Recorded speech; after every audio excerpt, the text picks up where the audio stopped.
Welcome to the New Thinking for a New World podcast, where we explore the most pressing issues that are challenging and changing our societies. We are looking for new thinking and new solutions wherever we can find them. Listen as host Alan Stoga, the Talberg Foundation's chairman, challenges his guests for analysis, ideas and actions. Together, we can help make our world at least a bit better. Hostile troops massing on the border of a Central European democracy, fears of staged provocations, risk of a wider conflict that could spiral out of control, urgent diplomatic negotiations that seem to fail to soften a would-be aggressor's demands.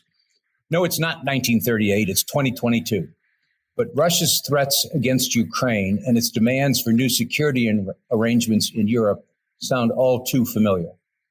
Of course, the huge difference today is that Germany is not only firmly anchored in the West, but it is a foundational, even an existential pillar of the European Union. Nonetheless, today's Germany is center stage in the Ukraine crisis. Dependence on Russian natural gas, deep commercial ties, the legacy of Donald Trump's disruptive presidency, and perhaps fear of a future second term, Russian political meddling and influence campaigns contribute to a sense that this crisis might be less about Ukraine and even more about the future contours of the relationships among Europe, Russia, and America. Constanze Stelzenmüller knows that topography better than most. He is an expert on Germany and on transatlantic relations and works today at the Brookings Institution in Washington. Welcome, Dr. Stelzenmüller, to New Thinking for a New World. I'd like to focus our conversation today not on current events, but on the underlying dynamics that are shaping this crisis.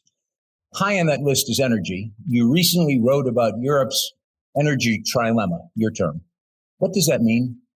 The energy trilemma is the framing that attempts to describe a policy conundrum that all governments have, which is that they need to find the sweet space in their energy policy between environmental sustainability and social sustainability in terms of prices, on the one hand.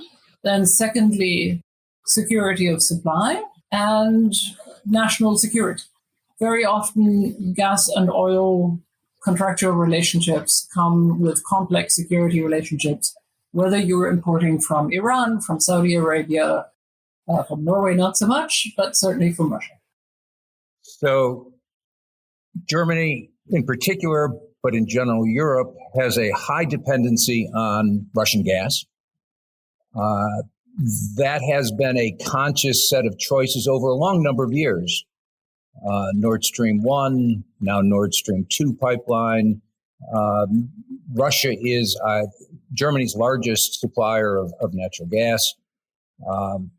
And at a moment when there is not a shortage of gas, but a shortage of gas in Europe, electricity prices through the roof, there's a sense of an energy crisis, mini crisis going on in the context of this larger environmental crisis. In terms of sweet spots, from the Russians' point of view, that's a sweet spot for a crisis. But I think it's a little more complicated than that. I mean, the gas crisis, is real. And it is both a price crisis and a supply crisis. And it is enabled by complex policy choices, some of which are rooted in the policies of a decade or two ago, as you say, with Nord Stream 1, the first pipeline that was built in the 90s, and some of which are created by Russian decisions to not supply. So let's maybe untangle this. And I also want to put the point in early, and we may want to then also unpack that, is that supply dependency does not necessarily imply political dependency. There is no automatic linkage between importing gas from Russia and being subservient to Russian demands. And just by way of reminder, some of Germany's Eastern European neighbors to this day import more than 75% of their national gas needs from Russia and are in no ways considered dependent politically, nor are we in Germany, nor in fact is America for importing Russian oil. which it does.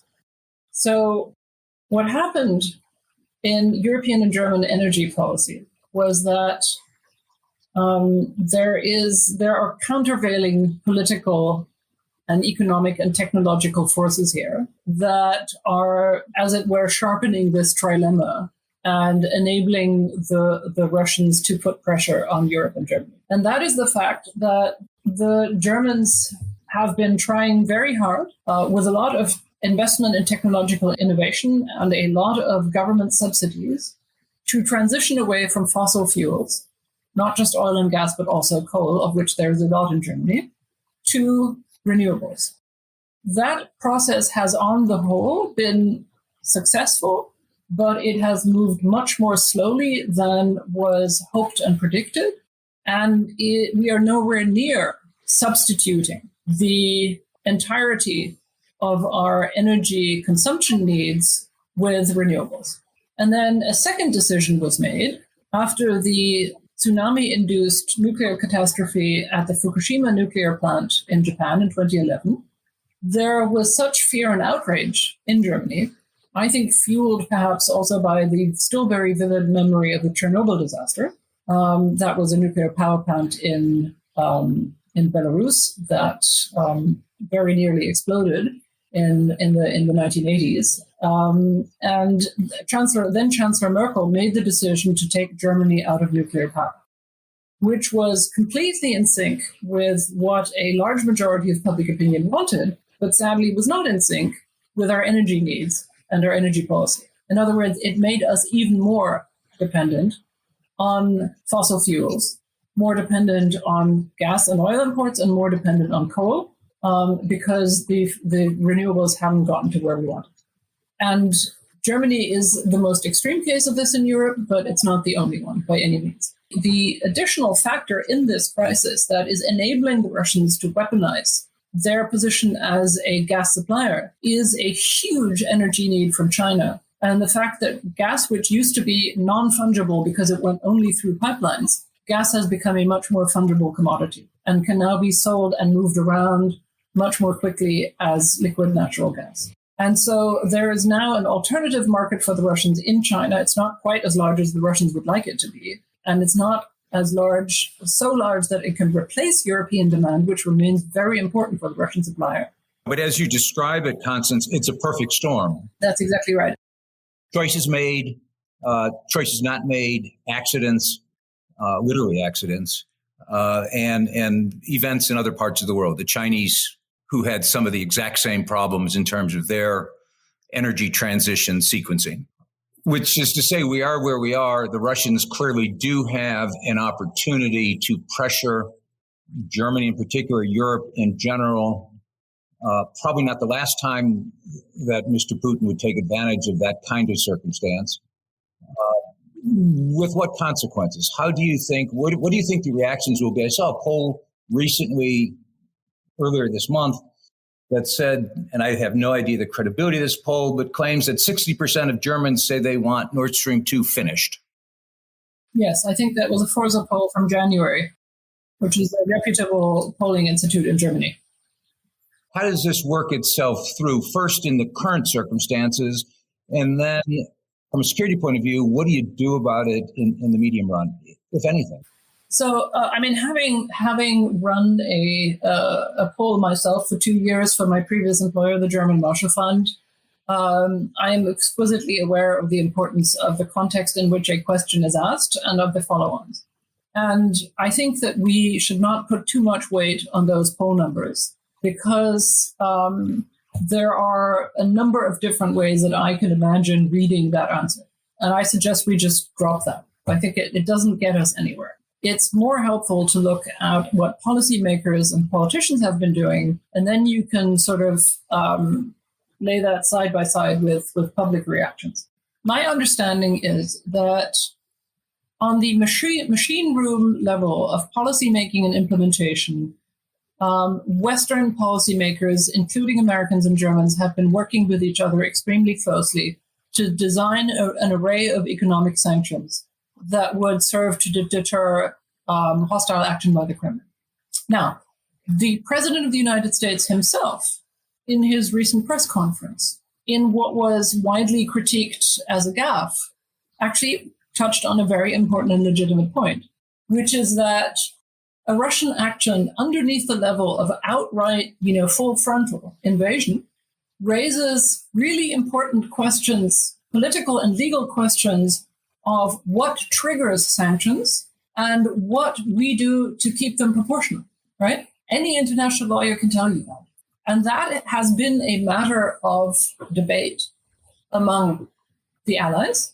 And it is a matter of debate, not just because these are real legal issues and political issues, but also because the economic blowback that sanctions would bring onto the West are going to be very differently distributed in the alliance. And it's not going to surprise any listener when I say that the blowback on America will be very limited because America has very limited exposure to the Russian economy.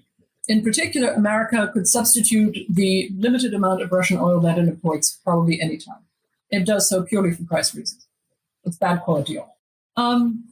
The Europeans, because of their much greater exposure throughout Europe to the Russian economy, not just because of energy imports, but also because of banking relationships and to some degree manufacturing relationships, will incur much greater economic damage from sanctions. And so the policy challenge is a double one. On the firstly, to devise economic sanctions that will hit the Kremlin hard and make it rethink its options. And secondly, how to mitigate the backlash of those same sanctions on Europe so as not to undercut political cohesion. Yeah? And this is where it matters that the two countries that stand in line to bear the brunt of the economic damage in the West from sanctions are first Germany and second Italy, which is a point that Italy's Premier Mario Draghi made before Christmas in a Financial Times op-ed. And it's serious, and there need to be mitigation strategies, because this isn't just, a political symbolism issue. This will also translate into further gas scarcity and further heightened gas prices, and it will also translate into inflation. And at a time when most Western leaders feel in one way or another on the defensive vis-a-vis their domestic electorate, or are facing elections like President Biden in the midterms or the French president in the spring. These issues are real, in other words. And that is, I think, a very serious point to discuss. But my understanding is that on the principle, the Western reaction is rock solid. And one of the reasons why that is the case is that so far the Kremlin's rhetoric and the Kremlin's actions have been so outrageous and so untenable that they have in fact bound the West together. And let me name what those points are. First, you have the fact that we now have 127,000 Kremlin troops stationed to the north of Ukraine in Belarus, to its east, and the westernmost oblasts of Russia, and finally in Crimea and the Black Sea. And they're land and sea troops. And they've also brought in helicopters, which is a bad sign because helicopter units are expensive to maintain and are usually brought into a combat zone, late and just before action is to begin. That is the reason for the heightened concern in Western capitals. And that's the military part. Then there is the rhetoric. The Kremlin before Christmas delivered 2 draft treaties, one to Washington, D.C., one to NATO. And they were delivered in content and in tone and in style as an ultimatum, meaning you sign this and you sign it as is, there's nothing to negotiate here, or there will be conflict. And these 2 draft treaties contain demands that are by no means about, as some are still talking about, neutrality or Finlandization of Ukraine, but they're really about rolling back the Europeanization of Eastern Europe and Central Europe to 1997 or 1991. In other words, they are rolling back the democratic transformation of the former Warsaw Pact nations after the dissolution of the Soviet Union, and ultimately about pushing America out of Europe. Western leaders have made it clear, including the Germans, that these are non-starters. They're unacceptable demands. and there's nothing to negotiate there. They have instead offered to negotiate on confidence-building measures and on missile defense and on maneuvers, things like that. The Russians have rejected that proposition. So we are in a standoff. And while there are diplomatic maneuverings now, it's, I'd say, the likelihood of there being actual military action is now above 60% or more. And that's where we are. If you feel that the world lacks global leaders, please help support the Thalberg Foundation programs. Individual donations are being accepted at thalbergfoundation.org/donate. That's TALLBERG foundation.org/donate. It is where we are, but there may not be military action. That would be good, of course, but we would still be in a circumstance where the underlying frame of these issues is what it was that allowed Putin to think that he could move in this direction. And perhaps we could explore that. What is it that President Putin thought he saw that encouraged him to, as you just described, put massive troops into the space around Ukraine, to make the demands he has made, to affect the cyber attack that they've effected on the Ukraine a couple times now, and so forth? What is it that, or perhaps differently, what is it that we should do, assuming that the moment passes and that there isn't war? How do we get to a more stable environment that makes sense for Europe, makes sense for the Western Alliance, and I guess it's diplomacy, makes sense for Russia? Is that possible? I think the Russians have laid it out very clearly that there is no place that is acceptable for the West. Well, then the odds aren't 60%, they're much higher than that. That's possible. But it's not, that would not be the fault of the West. Oh, but fault, once these things start, is for historians. They're not for the people that are in the way. I beg to disagree. Well, the people that would be pay the price of this would probably disagree with you, no? So I guess the question becomes, do you see alternatives that are credible or imaginable that would work for all of the sides? I think you're going to have to be a little clearer on what you think would be a desirable compromise so that I understand you. What I think would be a desirable outcome would require the United States to behave quite differently than we have over the last months, would require a much more robust conversation at the leadership level than we've had for some time, both within this government and its predecessor, American government, and would require a systematic effort to try to reduce the vulnerability vis-a-vis the Russians. Could this crisis lead to a different kind of conversation among Western leaders? I mean, I think there I can imagine many things, but that is for the long term.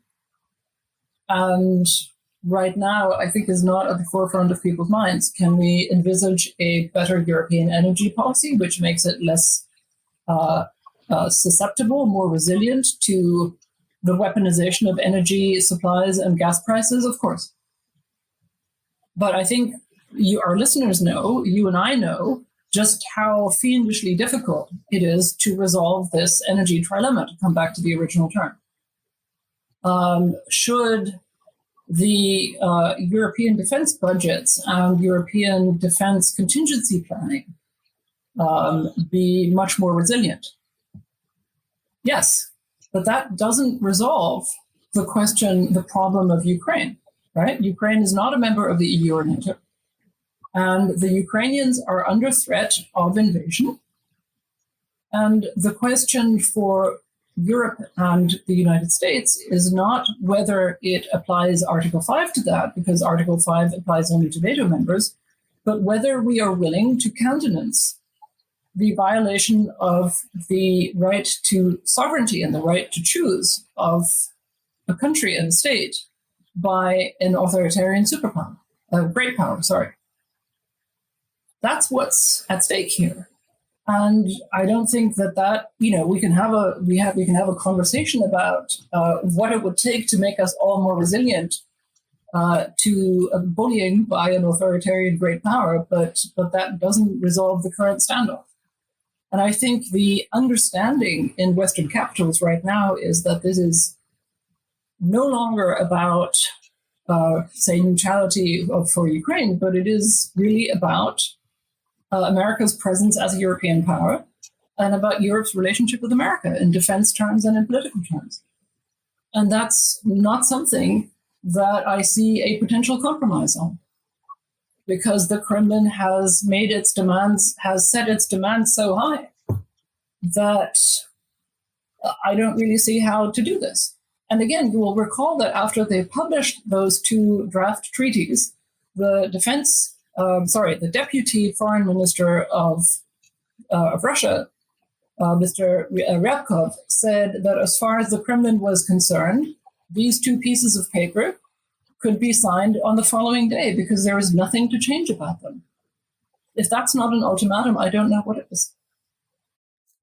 It certainly was presented as an ultimatum, but it was not as accepted as an ultimatum because we are still looking for diplomatic solutions, no? Now, whether or not this ends in a shooting war, whether or not... I think that those searches for diplomatic solutions are looking more and more like a case of stalling or playing for time. Because the diplomatic solutions that we have offered have been rejected. Well, when you have 127,000 troops in the field in the winter, playing for time is a curious strategy because you need to operate pretty soon. The cost of that, the onset of the mud season, eventually the famous March-April problems in Europe and moving people around. You would think that time is not particularly on the Russian side. Yeah, may I suggest not taking that too seriously? I think that keeps cropping up in discussions, and I think it's wildly overplayed. I'm seeing an entirely different strategy at work. I think that what the Kremlin would like to do, because that would be most cost-effective for it, is to use a military threat to achieve a political goal. Of course. And towards that goal, the Kremlin has for months now been prodding and probing what it thinks of as the chinks in the Western alliance, in its armor, and seeking to drive wedges where it sees divisions. And it has not just been using military means for that. Remember the destruction of a Russian satellite in outer space, which had the occupants of the International Space Station scrambling for cover. That was Moscow, the Kremlin, showing the West that it can, if necessary, attack the communications infrastructure in near space to impede Western operations. That was what that meant. It has been moving in the Baltics. It has been moving in the Black Sea, been deploying the troops we've already talked about, and it has been using massive amounts of disinformation and propaganda in social media and in Western media spaces. And all of this with the goal of sowing confusion, fostering disunity, and I think exhausting Western cohesion, so that when Putin decides what would be the optimal form of striking, that we are too confused and exhausted to react appropriately and will fall apart. I think that's the strategy. And so the response is, I think, not to speculate about the weather and the foliage and the mud, but to understand that we will be probed every day in different ways for the next weeks and months, which is why this is more, almost as much as the sort of operational military challenge, it's a cognitive and psychological challenge. And which requires from Western politicians to be imaginative, to be adaptive, and to think ahead. And above all, to maintain messaging cohesion, which is where the really quite terrible messaging out of Germany, much of which, however, has not come from the actual deciders, but from members of the legislature or from opposition leaders, Angela Merkel's party, which is now in the opposition. That's unhelpful because it confuses the Germany's allies, understandably. And the defense minister is the one person in that group who is actually in a position to make policy. But she is a former justice minister who comes to this job as a novice, and for those who are actually making the decisions, is probably the least important and least powerful cog in this business. I'm sorry to be so technical about all this, but it does matter if we're discussing what the issues are. No, but the terribly important point that you have just made is that the cohesion within Germany, within the United States, within France, within the EU, within the West is important, has been less than perfect, to put it mildly. And maybe that is the punchline. You've said repeatedly at the policy level, things are working fine, or working well. You think they're working well at the political level? Well, let me make two. Let's talk about three rings here: the policy level, the machine room, as it were, the political level, and the public opinion level, right? And as I said, the machine room, I think, has a very distinct idea of what the spectrum of what our toolbox looks like, and where we still have disagreements because we have different vulnerabilities and haven't figured out yet how to mitigate those. Right, but that's doable. Now, the politics level is here you have to distinguish between politicians who are in government and politicians who are not in government. And maybe in the latter case, you can distinguish with the ones whose parties are in government, but they are not in the actual government; they're in the legislature. And I say this because some of the muddying the waters has come from social democratic members of the legislature who have made pronouncements on issues on which their expertise is less than total. Yeah? You're speaking specifically now about Germany. Yes, I am. And that raises, of course, that raises the pressure on the government. Chancellor Olaf Scholz is a social democrat, like those members of his own party. And the Social Democratic Party has an unfortunate tradition, remember Willy Brandt and Helmut Schmidt, of shooting down their own chancellors when in power by the legislature. That's a glorious social democratic tradition, and one would think that they wouldn't want to repeat it, right? But they are. I think this is these statements from these legislators had two purposes. One, they were talking to the base, and they were trying to talk to the base about what they thought mattered to the base. You could argue they should tell the base what should matter to it, but okay. And the other thing is they were talking to the government and to the chancellery and saying, remember that we have power over you. We are your party, and you have to keep our interests and our wishes in mind. So this puts Olaf Scholz, the chancellor, into a real bind because he is ultra cautious by nature, is somebody who I think in his whole character and his whole temperament prefers ambiguity even in peacetime.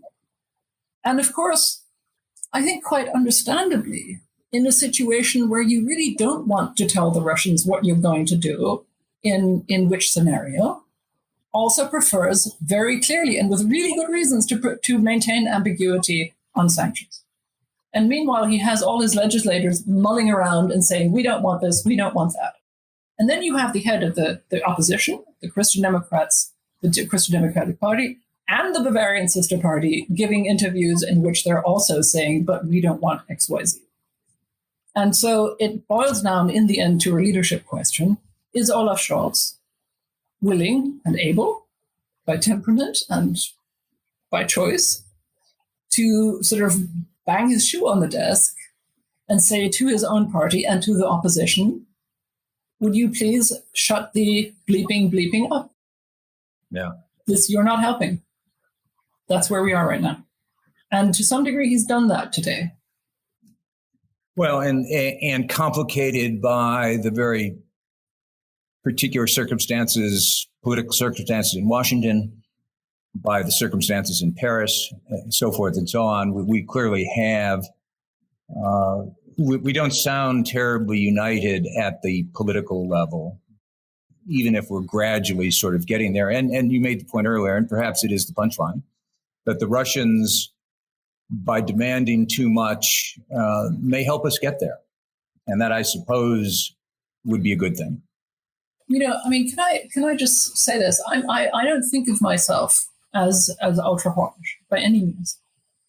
If I thought there was a credible way of resolving this situation by brokering a decent compromise between Russian demands and Western positions, then I would absolutely argue for it. But I don't see that, because the Kremlin's demands and rhetoric have been outrageous. Let me quote something else at you. Foreign Minister Lavrov, who said in an interview that after 1991, the demise of the Soviet Union, all those Western territories had been left orphaned. What he means by orphaned Western territories are the current EU and NATO members from the Baltics to the Black Sea. Estonia, Latvia, Lithuania, Poland, Bulgaria, Romania, and others. That's unacceptable rhetoric for the West. We're not going to let those countries go back into a Russian sphere of influence. I mean, it's unthinkable. That's not a platform for any realistic political compromise. And that's where the Kremlin is right now. And I have to tell you, let me add, please, I'm asking myself whether the man in the Kremlin hasn't sort of lost it a bit, whether he isn't so consumed by obsession with history and resentment and a need for revenge, that his mindset is somewhat like that of Slobodan Milosevic in the Yugoslav wars. I really wonder whether it is possible to have a rational conversation about possible subjects of compromise with the people who wrote those two draft treaties and with the man who wrote that essay on Ukrainian history in June. You, in fact, just answered my last question before I asked it, because it is the question. Why has President Putin and Lavrov and the others, why have they pushed it this far? What did they think they saw? Was it their own alternative reality in which they live? Was it their own internal pressures? But we are where we are, which is obviously anyone listening to our conversation would conclude is not a good place. Well, let me say something that I didn't say just now, which is that if we put ourselves in Vladimir Putin's shoes, I think we can be excused for looking at the West and saying these countries are in a very bad place.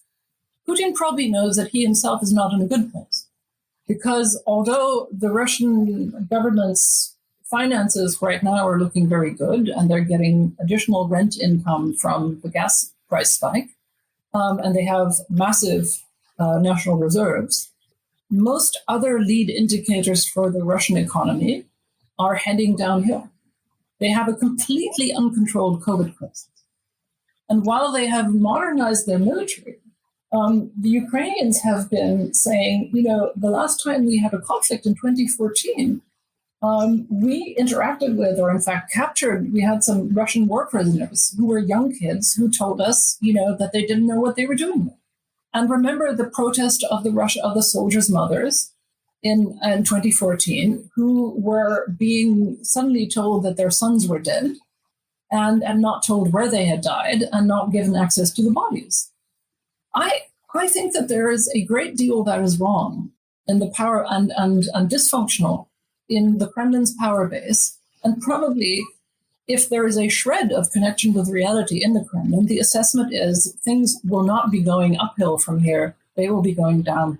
At the same time, I think the Kremlin and Vladimir Putin looks at the West, looks at an American president that appears to be politically on the defensive against an insurgent hard right, looks at a French president who is struggling against an insurgent hard right, looks at a Germany struggling with the COVID crisis and also with conspiracy theorists marching on the streets and questioning the legitimacy of governance, and similar movements across Europe.